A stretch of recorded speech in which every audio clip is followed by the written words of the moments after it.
मैं happy good morning to all of you, welcome to the cut up show. और आज के वीडियो में 13 जून और 14 जून के करंट अफेयर्स के बारे में देखेंगे। अभी तक आप लोगों ने चैनल को सब्सक्राइब नहीं किया तो सब्सक्राइब कर लें, लाइक और शेयर भी करें अपने दोस्तों के साथ। दोस्तों आप लोग वीडियो तो देखते हैं लेकिन चैनल सब्सक्राइब नहीं करते हैं, तो अभी ही आप सब्सक्राइब कर लें ताकि बाद में आप भूल ना जाए, ठीक है। और बेल आइकन को दबा लें ताकि आपको नोटिफिकेशन वैसे ही पहुंचे जैसे ही मैं वीडियो को अपलोड करूं। और इसका पीडीएफ आपको टेलीग्राम चैनल t.me/thekutupshow पर मिल जाएगा। और साथ ही साथ हिस्ट्री, इकोनॉमिक, ज्योग्राफी और पॉलिटिक्स के लेक्चर मात्र मैंने 11 घंटे में फिनिश किए हैं, तो उसे आप लोगों ने नहीं देखा है तो चैनल के प्लेलिस्ट में जाएँ, उसे ज़रूर देख लें। पिछले वीडियो में मैंने क्वेश्चन पूछा था जिसका सही जवाब बहुत लोगों ने आंसर दिया है, उनको कांग्रेचुलेसन। आरबीआई का डिप्टी गवर्नर के रूप में किसे अपॉइंट किया गया है? तो आरबीआई के डिप्टी गवर्नर के रूप में अपॉइंट किया गया है महेश कुमार जैन को। अगर जो बात किया जाए आरबीआई का, तो आरबीआई के 4 डिप्टी गवर्नर होते हैं और 1 गवर्नर होते हैं। अभी के गवर्नर कौन है? तो अभी के हाल ही में गवर्नर है शक्तिकांत दास जी, और एक और डिप्टी गवर्नर का हाल ही में न्यूज आया था रविशंकर जी का, तो ये भी नाम याद रखिएगा। रविशंकर और महेश कुमार जैन जी अभी हाल ही में आरबीआई के डिप्टी गवर्नर अपॉइंट हुए हैं। 2 और कौन है उनके नाम आप लोग कमेंट बॉक्स में मुझे बताएं। Which city will host Indian grand prix 4? तो दोस्तों इंडियन ग्रैंड प्रिक्स 4 होस्ट किया जाएगा किसके द्वारा? एथलेटिक फेडरेशन ऑफ इंडिया के द्वारा, एएफआई के द्वारा। और ये कौन से शहर में किया जाएगा? तो पटियाला में किया जाएगा। तो याद रखिएगा पटियाला में हाल ही में इंडियन ग्रैंड प्रिक्स 4 का मेज़बानी किया जाएगा। अगर जो बात किया जाए गिफ्ट सिटी के बारे में, तो इंडिया का पहला इंटरनेशनल मैरीटाइम्स क्लस्टर जो है कहाँ पर बनेगा? गिफ्ट सिटी में। और गिफ्ट सिटी कहाँ पर है? गुजरात में है। और गुजरात का अगर जो बात किया जाए तो गिफ्ट सिटी जो है वो इंडिया का पहला ऑपरेशनल स्मार्ट सिटी भी बन गया है गिफ्ट सिटी, तो इसका नाम याद रखिएगा। मुंबई में इंडिया का पहला ड्राइव इन वैक्सीनेशन सेंटर खुला है, तो ये भी याद रखिएगा मुंबई के बारे में भी। नेक्स्ट क्वेश्चन है which noted Kannada poet, playwright and Dalit activist pass away recently? तो इनका नाम है सिद्धलिंगैया जी, जिनका कि हाल ही में निधन हो गया। ये कन्नड़ कवि, नाटककार और दलित कार्यकर्ता थे। और साथ ही साथ आपको बता दूं कि इनको दलीला कवि के नाम से भी जाना जाता था, तो इनका हाल ही में निधन हो गया। टीएम कल्याणम गोंडर का अगर जो बात किया जाए तो ये लास्ट सर्वाइविंग मेंबर थे कॉन्स्टिट्यूएंट असेंबली के, जिसका कि हाल ही में निधन हो गया। डिंको सिंह का अगर जो बात किया जाए तो डिंको शेयर एशियान जो गेम्स हुआ था उसमें गोल्ड मेडलिस्ट विनर थे बॉक्सिंग के फील्ड में, ठीक है। 1998 में जो हुआ था ये एशियान गेम्स, उसमें इन्होंने गोल्ड मेडल जीता था। साथ ही साथ 1998 में इन्हें अर्जुना अवार्ड भी दिया गया था और 2013 में इन्हें पद्मश्री से सम्मानित किया गया था। और मॉरिशस के प्रधानमंत्री प्राइम मिनिस्टर रह चुके सर अनिरुद्ध जगनॉथ का हाल ही में निधन हो गया, तो ये भी याद रखिएगा। Which Padma Shri awardee eminent environmentalist pass away recently? तो किस प्रसिद्ध अर्थशास्त्री और पर्यावरण पद्मश्री प्रोफेसर का हाल ही में निधन हो गया? तो ये प्रोफेसर हैं प्रोफेसर राधा मोहन जी, जिनका कि हाल ही में निधन हो गया। ये एक इन्वायरमेंटलिस्ट थे और साथ ही साथ ये प्रोफेसर भी थे और इन्हें पद्मश्री अवार्ड से सम्मानित किया गया था। और ये पहले भी इंफॉर्मेशन कमिश्नर रह चुके हैं किसके? इंडिया के, तो याद रखिएगा ये इंफॉर्मेशन कमिश्नर भी रह चुके हैं इंडिया के, हाल ही में निधन हो गया। पॉल स्लूटर का बात किया जाए तो ये प्रधानमंत्री हैं, डेनिश प्रधानमंत्री, जिसको कि डेनमार्क का प्रधानमंत्री हैं, जिनका कि हाल ही में निधन हो गया। अलका रघुवंशी के बारे में जानते हैं, ऑथर हैं एंड आर्ट क्यूरेटर हैं, जिनका कि हाल ही में निधन हो गया। और एच.एस. डोरेस्वामी का अगर जो बात किया जाए तो ये एक फ्रीडम फाइटर थे जिन्होंने कि क्विट इंडिया मूवमेंट और विनोबा भावे का जो भूदान मूवमेंट था उसमें इन्होंने पार्टिसिपेट किया था। और 103 साल की आयु में एच.एस. डोरेस्वामी का निधन हो गया, ठीक है। नेक्स्ट क्वेश्चन है हमारा, Who has been elected as the Asia Oceanic representative at the recently concluded 2021 International Association of Ultra Runners IAU Congress? तो दोस्तों हाल ही में IAU परिषद चुनाव हुए थे जिसमें कि एशिया ओशियानिक रिप्रेजेंटेटिव प्रतिनिधि कौन बने हैं? तो ये बने हैं नगराज अडिगा जी, ये है नगराज अडिगा और इनको एशिया ओशियानिक रिप्रेजेंटेटिव बनाया गया है। और नगराज ओडिगा का अगर जो बात किया जाए तो ये एथलेटिक फेडरेशन ऑफ इंडिया जो है उसके साथ भी ये काम किए हैं, ठीक है। और आशीष सरफ का बात किया जाए तो थेल्स के ये वाइस प्रेसिडेंट और कंट्री डायरेक्टर बने हैं इंडिया के लिए। थेल्स का बात किया जाए तो ये एक बॉडी है फुटबॉल का जो कि इंग्लैंड में है, ठीक है। और विवेक राम चौधरी के बारे में, ये इंडियन एयरफोर्स के वाइस चीफ बनाए गए हैं। और रंजीत सिंह डिसाले जो है वर्ल्ड बैंक एजुकेशन एडवाइज़र बने और साथ ही साथ इन्होंने ग्लोबल टीचर अवार्ड को भी जीता है, ठीक है। नेक्स्ट क्वेश्चन है which union minister has launch all India survey on higher education 2019-20 report? तो हर एक 5 साल में all India survey on higher education, जिसको कि AISHE बोलते हैं, वो रिपोर्ट प्रस्तुत किया जाता है, जिसको कि प्रस्तुत करते हैं एजुकेशन मिनिस्टर। और अभी के एजुकेशन मिनिस्टर कौन है? रमेश पोखरियाल निशंक जी। तो पिछले बार 2015-16 में हुआ था और इस बार 2019-20 का रिपोर्ट आया है। तो इसके अनुसार देखा गया है कि 2015-16 से 2019-20 में स्टूडेंट्स का इनरोलमेंट जो है हायर स्कूल में वो 11.4% बढ़ गया है, और वुमेन मतलब गर्ल्स का जो इनरोलमेंट है वो 18.2% बढ़ा है, जो कि बहुत अच्छी बात है। गर्ल्स एजुकेशन पर हम लोग ध्यान भी दे रहे हैं। और बात किया जाए टोटल इनरोलमेंट कितना हुआ है हायर एजुकेशन में, तो 3.85 करोड़ का इनरोलमेंट हुआ है हाई स्कूल में 2019-20 में।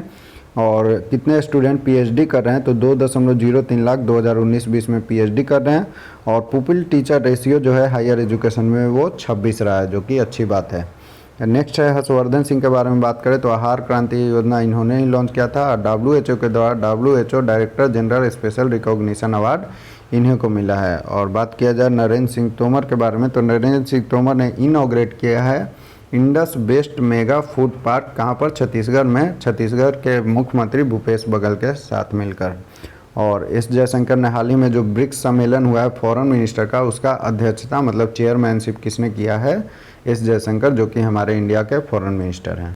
विच ओलंपियन पास्ड अवे रिसेंटली, तो इनका नाम इसलिए इम्पोर्टेंट है, सूरज सिंह माथुर जो है कि ओलंपियन है और इनका हाल ही में निधन हो गया, क्योंकि ये पहले ऐसे इंडिपेंडेंट इंडिया के बाद ओलंपियन थे जिन्होंने कि मैराथन को कंप्लीट किया। और बात किया जाए कौन से ओलंपियन में, तो 1952 का जो हेल्सिंकी ओलंपिक्स था उसमें इन्होंने पार्टिसिपेट किया था, और उसमें उन्होंने मैराथन को 2 घंटे 58 मिनट 92 सेकेंड में कंप्लीट किया था, जिसके तहत इनका 52वां स्थान आया था, 52 प्लेस आया था। ठीक है, तो इनका नाम इम्पोर्टेंट रहेगा सूरज सिंह माथुर का। ये ओलंपियन थे जिनका हाल ही में निधन हो गया।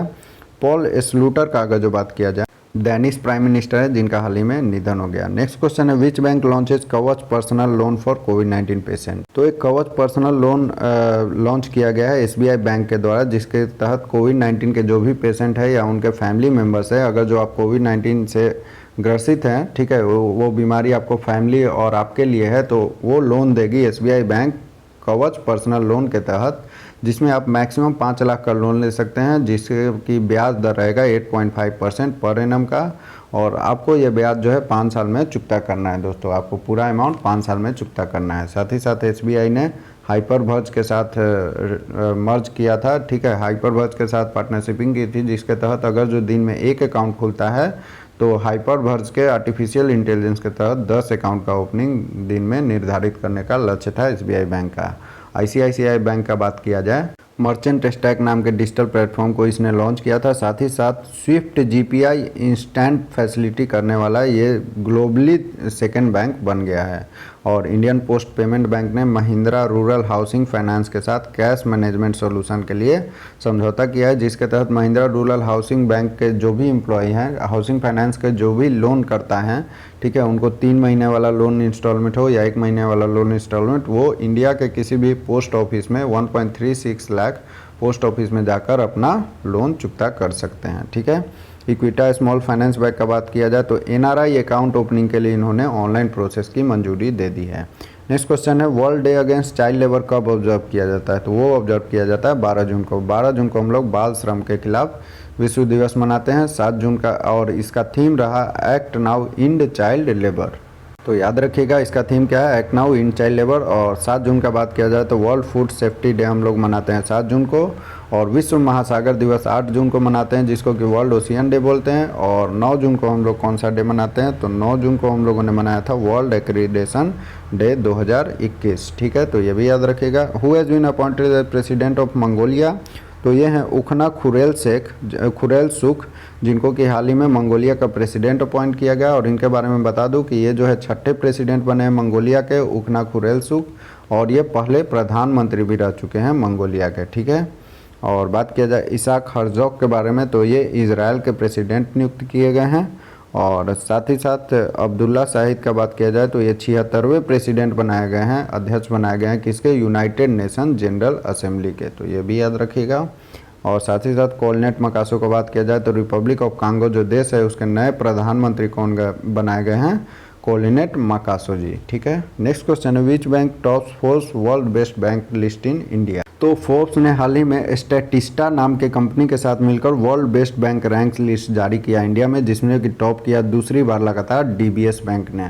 तो डीबीएस बैंक की अच्छी सुविधा के कारण ये बैंक फिर से टॉप किया है दूसरी बार world best bank list in India by Forbes.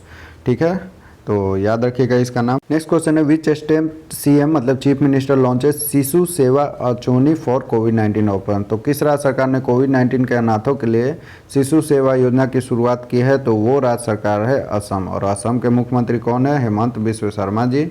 और जिन्होंने कि लॉन्च किया है कौन सा? शिशु सेवा अचोनी कोविड-19 के अनाथों के लिए। इसके तहत क्या होगा, जिसके भी कोविड-19 अनाथ हो गए हैं, जो भी बच्चे कोविड-19 के कारण अनाथ हो गए हैं, इसका मतलब कि जिनके भी पेरेंट्स कोविड-19 के कारण डेथ हो गया है, उनको 7,81,200 रुपये का फिक्स डिपॉजिट उनके अकाउंट में जमा कर दिया जाएगा, जिसमें कि हर एक महीने 3500 रुपये पर मंथ दिया जाएगा जब तक कि वो 24 साल के ना हो जाए। और ये 3500 रुपये में दोस्तों सेंटर का कंट्रीब्यूशन रहेगा 2000 रुपये पर मंथ, और 1500 रुपये जो है असम गवर्नमेंट पे करेगी 3500 रुपये में। तो ये एक बहुत अच्छी पहल है। और 24 साल के बाद क्या होगा, जितने रुपए बचेंगे, जैसे 7,81,200 रुपये दिए गए, उसमें से 3500 रुपये पर मंथ दिए गए, और इसमें से जितने रुपए बच जाएंगे 24 साल के बाद उनको अकाउंट में क्रेडिट कर दिया जाएगा बच्चे के अकाउंट में। केरला का बात किया जाए तो एसडीजी इंडिया जो नीति आयोग का तीसरा एसडीजी इंडिया इंडेक्स आया था, उसमें टॉप केरला ही किया था। स्मार्ट किचन स्कीम लॉन्च किया है केरला ने ही, और साथ ही साथ नॉलेज इकोनॉमिक मिशन को भी लॉन्च किया है केरला सरकार ने ही। बात किया जाए हरियाणा के बारे में तो ऑक्सीवाइन को लॉन्च किया गया है, किसके द्वारा? मनोहर लाल खट्टर के द्वारा, जो कि हरियाणा के मुख्यमंत्री हैं।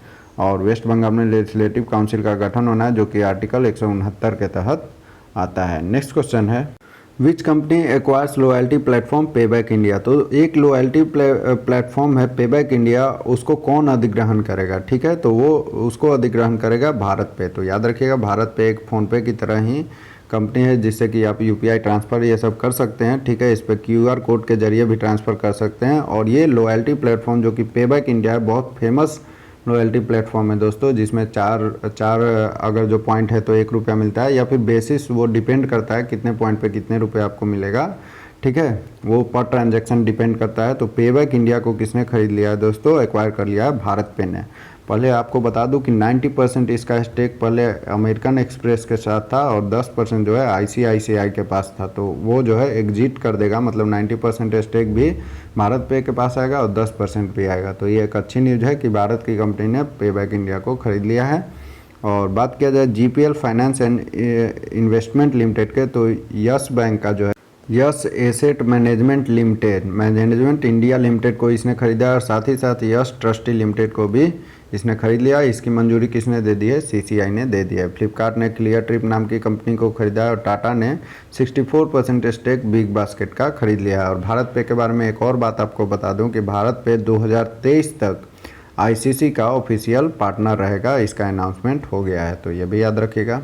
नेक्स्ट क्वेश्चन है, who has been named to lead UN bureaucracy for a year. तो यूएन ब्यूरोक्रेसी को फिर से 1 साल के लिए लीड करेंगे, और उनका नाम क्या है? के नागराज नायडू। तो ये हैं के नागराज नायडू जी, जो कि यूएन ब्यूरोक्रेसी को, यूनाइटेड नेशन का जो ब्यूरोक्रेसी है उसको फिर से लीड करेंगे 1 साल के लिए। ठीक है, इनके बारे में बता दूं तो ये एक आईएफएस ऑफिसर हैं, इंडियन फॉरेन सर्विस ऑफिसर।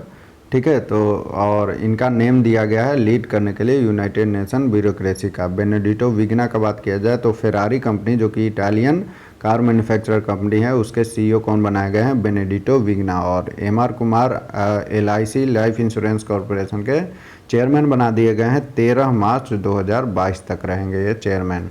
और गिरीश चंद्र चतुर्वेदी जो है आईसीआईसीआई बैंक के पार्ट टाइम चेयरमैन के रूप में नियुक्त किए गए हैं। नेक्स्ट क्वेश्चन है, who has been appointed as charge of DG naval operation. तो ये हैं राजेश पेंधरकर, जो कि वाइस एडमायरल भी हैं, जिनको कि चार्ज दिया गया है डायरेक्टर जनरल नेवल ऑपरेशन का, महानिदेशक नौसेना संचालन का। ये एंटी सबमरीन वॉरफेयर के बहुत ज़्यादा स्पेशलिस्ट है दोस्तों, तो ये भी याद रखिएगा।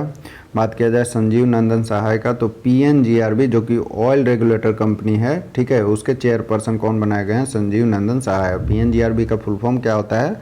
आप लोग कमेंट बॉक्स में जरूर लिखें। डेविड हेविट का अगर जो बात किया जाए तो ये पहली चेयर वुमेन बनी है, मतलब औरत में जो है चेयर वुमेन बनाया जाता है, चेयरपर्सन, ठीक है, जो कि फुटबॉल एसोसिएशन की है। ठीक है, फुटबॉल एसोसिएशन की पहली चेयरवुमेन कौन बनी है? डेविड हेपिट। ठीक है, तो याद रखिएगा। अरुण कुमार मिश्रा का बात किया जाए तो NHRC national human right commission जो है उसके चेयरपर्सन कौन बने हैं? Arun Kumar Mishra ji. Who has been appointed as election commissioner? तो इलेक्शन कमिश्नर के रूप में अपॉइंट किए गए हैं अनूप चंद्र पांडे जी। तो याद रखिएगा, अनूप चंद्र पांडे का नाम, इनको इलेक्शन कमिश्नर के रूप में अपॉइंट किया गया है। और हाल ही में एक और इलेक्शन कमिश्नर कौन अपॉइंट हुए थे? तो राजीव कुमार इलेक्शन कमिश्नर के रूप में अपॉइंट हुए थे। और अभी के हमारे चीफ इलेक्शन कमिश्नर कौन है? तो सुशील चंद्र हैं। और पहले कौन थे चीफ इलेक्शन कमिश्नर जिनका कि हाल ही में ये हो गया, रिटायरमेंट हो गया? तो उनका नाम था सुनील अरोड़ा। सुनील अरोड़ा के जगह कौन लिए थे? सुशील चंद्र जी, जो कि चीफ इलेक्शन कमिश्नर हैं। ठीक है, और इलेक्शन कमिश्नर अभी कौन कौन है? तो एक तो हो गए अनूप चंद्र पांडे जी और दूसरे कौन है? राजीव कुमार। तो याद रखिएगा इनका नाम। हमारा नेक्स्ट क्वेश्चन है, who top the times post most desirable women 2020? तो हाल ही में जारी किया है टाइम्स ने 50 मोस्ट डिजायरेबल वुमेन 2020। तो सुशांत सिंह केस से जुड़ी हुई थी है ये रिया चक्रवर्ती जी, जिनको कि टाइम्स का 50 मोस्ट डिजायरेबल वुमेन 2020 से सम्मानित किया गया। तो याद रखिएगा। सिसी दगरेम्बा का अगर बात किया जाए तो पेन प्रिंटर प्राइज 2021 इन्होंने ही जीता है। और तिलोत्तामा सोमे का अगर बात किया जाए तो बेस्ट एक्टर अवार्ड इनको मिला है कहाँ पर? UK एशियन फिल्म फेस्टिवल में। ठीक है, राहगीर मूवी के लिए। तो ये भी याद रखिएगा। और थावरचंद गहलोत, ये हमारे यूनियन मिनिस्टर हैं किसके? सोशल जस्टिस एंड इम्पावरमेंट के, जिन्होंने कि सेज प्रोग्राम एंड पोर्टल को लॉन्च किया है, जो कि वृद्ध व्यक्तियों के लिए बहुत सहायक है। और आज का मेरा आपसे क्वेश्चन है कि किसने Asia Pacific productivity champion award को जीता है? एशिया पैसिफिक उत्पादकता चैंपियन पुरस्कार किसे मिला है? Whether it is Gujarat Vishwamitri river project, RS सोडी, साजी एनम या फिर अमृत कुमार सेन। और इनके बारे में बता दूं कि ये मैनेजिंग डायरेक्टर भी हैं Gujarat cooperative milk marketing federation, जिसको अमूल के नाम से जाना जाता है। तो इसके आंसर आप लोग मुझे कमेंट बॉक्स में जरूर दें। Thank you, have a nice day, stay safe, stay healthy. और अभी तक आप लोगों ने चैनल को सब्सक्राइब नहीं किया है तो इसे सब्सक्राइब कर लें और बेल आइकन को भी दबा लें, ताकि आपके पास नोटिफिकेशन वैसे ही पहुंचे जैसे ही मैं वीडियो अपलोड करूं। Thank you, have a nice day, stay safe, stay healthy.